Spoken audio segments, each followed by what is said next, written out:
My dear students and teachers, greetings to all of you on the occasion of this year's Human Rights Day. In the contemporary world, human rights have a great significance wherever you live on this planet. Rousseau, the 18th century Swiss-born philosopher and writer, whose treatises and novels inspired the leaders of the French Revolution, observed that man is born free, but he is everywhere in chains. The social fabric has changed a lot since the days of Rousseau. Still, there is a lot of denial of human rights across countries and continents on the basis of race, color, religion, sex, language, political or other opinion, national or social origin, property, birth, or other status.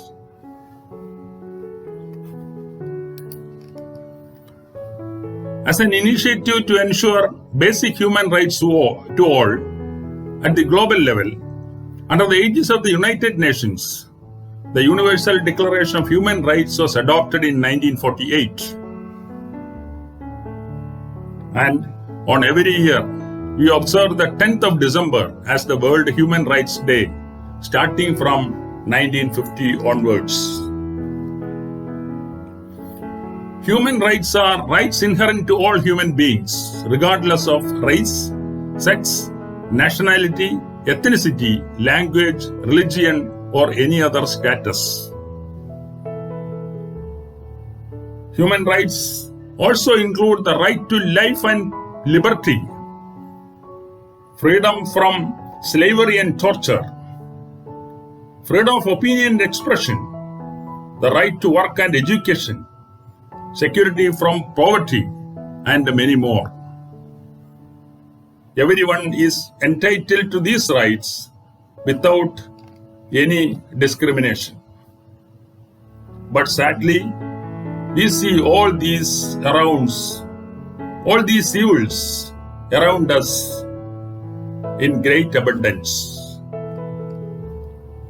The idea of human rights is that every child born shall grow up absorbing everything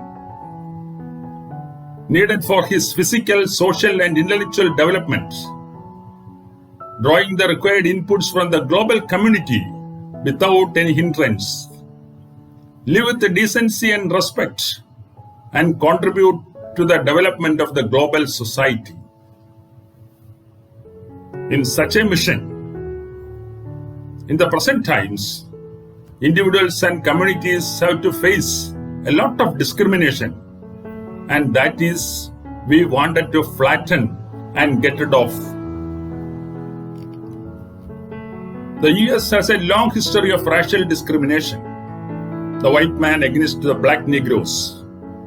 Over centuries of fighting under the leadership of veteran human rights activists like Abraham Lincoln and Martin Luther King against the gross violation of human rights in that country is still not yet become a place free for all in the matter of human rights. Still, large extent of human rights violations happen in a developed country like the US. We know Gandhiji's relentless fight against apartheid, the social discrimination against blacks in South Africa, in his youth days prior to returning to India to lead the freedom struggle. The 18th and 19th century India witnessed massive denial of human rights by the British on the native Indians. In Kerala, the social discrimination of yesteryears went to such an extent that Swami Vivekananda called it a land of lunatics. The caste system prevailed here, whose remnants are still existing, is a clear example of the denial of human rights. The Renaissance movement of Kerala, starting with Chattambi Swamigal, Srinarayana Guru, Mannatha Padmanabhan, Father Kuriakose Elias, Vaikunta Swamigal, Karumban Devathan, Ayyankali, Dr. Palpu, all have struggled all throughout their lives to emancipate our people, and that is how the bulk of Kerala community is enjoying several human rights today. Kerala has witnessed a number of struggles to overcome the caste-inflicted denial of human rights. Still, we are not a classless free society, but there has been a large-scale progress which did not happen even in our own neighboring states or any other states in our great country. Every day we hear, even in our own neighborhoods, news of gross violation of human rights, especially against women and children. As a country, we have miles to go before we sleep to achieve basic human rights to all.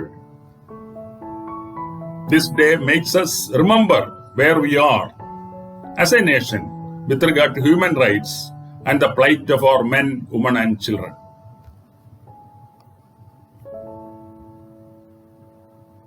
The 2020 theme